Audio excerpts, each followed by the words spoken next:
Hi, welcome to Extra. I'm Diane. Planning your big day walking down the aisle?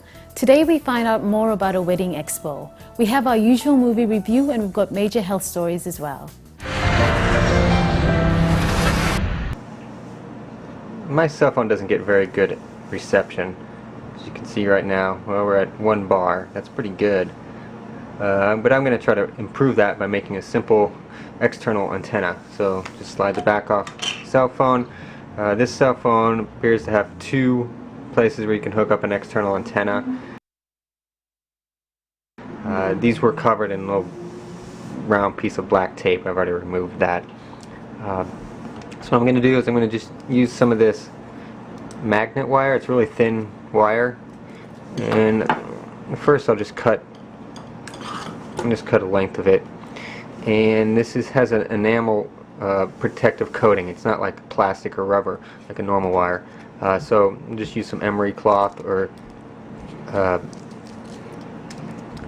sandpaper works too. And I'm just going to sand off that green coating off the very tip of it so that I can get to the actual metal to make a good electrical contact.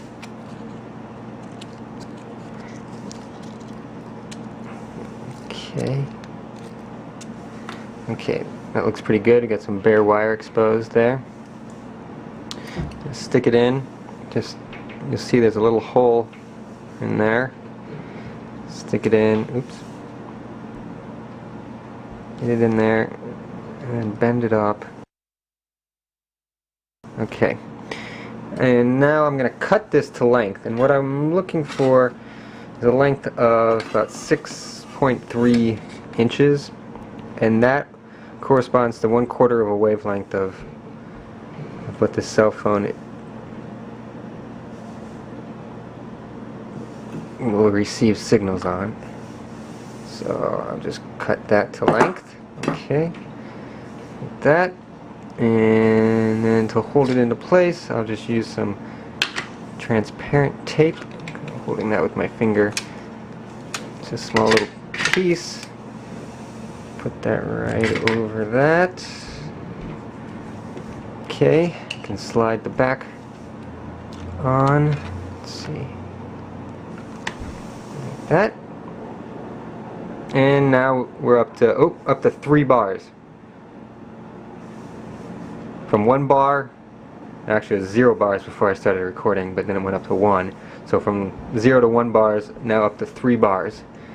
Now I do have this little piece of wire sticking out the top. It's pretty flexible stuff. I usually just bend this over when I put it in my pocket or whatever. And if I need to make a call, I can just flip it up. And if this breaks, I don't care. I have tons of wire. I can just make a new one real easy. So there you go. Muscular dystrophy is a disease affecting muscle mobility, and Kashmir Wakan meets a courageous young man bearing all odds.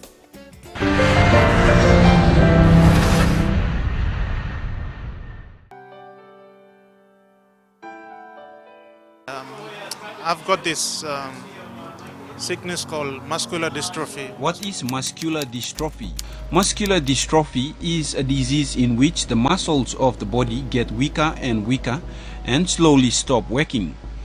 Muscular dystrophy affects mainly the muscles that control movement, the voluntary muscles. The voluntary muscles are attached to the bones of the skeleton by tendons. It's just a clinical diagnosis. They couldn't do a proper diagnosis here in Port Moresby, but from observation from the doctors, they said sickness it looks like muscular dystrophy, but I need to have a proper diagnosis to confirm the actual sickness. Your muscles need different kinds of protein to stay healthy. This special protein is made by the body. Your genes tell your body what and how to make the proteins your muscles need. In people with muscular dystrophy, their genes do not provide the right information. Thus, the body does not make the needed proteins and weaken over time. As this happens to muscles, people with muscular dystrophy begin to have problems with the way their bodies work. The doctor said I'll have to go get help overseas. They said do a proper diagnosis. They mentioned some 5 diagnosis process. If I go through this 5 diagnosis process, they said they'll be able to confirm the sickness and maybe they'll prescribe medicines for the sickness. But they couldn't do it there, so they just wrote a general referral letter, and they said, with this letter you can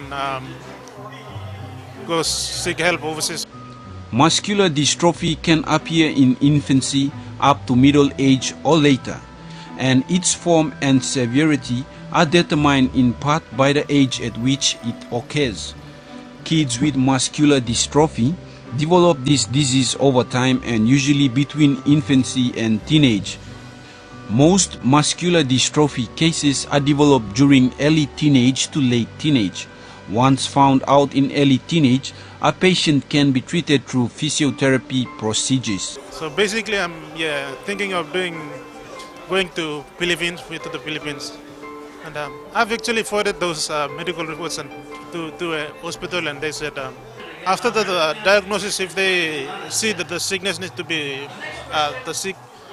be operated, whether I'm gonna go to operation or I need to go to therapy or I just need to be on medication. That's all going to be after the diagnosis. Muscular dystrophy that is left untreated will affect most teenagers. People have been awesome. I am where I am now because of the kind-hearted people that have really supported me. They really understood me, and there are many people who involved in, to handle the sickness that I have. And without them, if I were to call names, it's going to be a long list. Symptoms of muscular dystrophy include progressive muscle weakness and wasting, usually in the lower limbs first, causing problems with standing, walking, climbing stairs, and participating in sports. Gower's sign, getting to stand using hands or knees. Muscle cramps and spasm, poor balance, frequent falls, altered walking pattern, behavioral difficulties, and respiratory problems. Thank my family for the faithfulness, continuous support, and people from my church, Borgo Baptist Church. And also I want to thank people, Toro Gaming, major thank you to Toro Gaming. It's really mind-blowing. It's really thank them, Toro Gaming, and everyone who have been one way or the other contributing to my life. A very inspiring story and living testimony of what determination can do. Thank you, Martin, for sharing your story. Next, getting ready to walk down the aisle.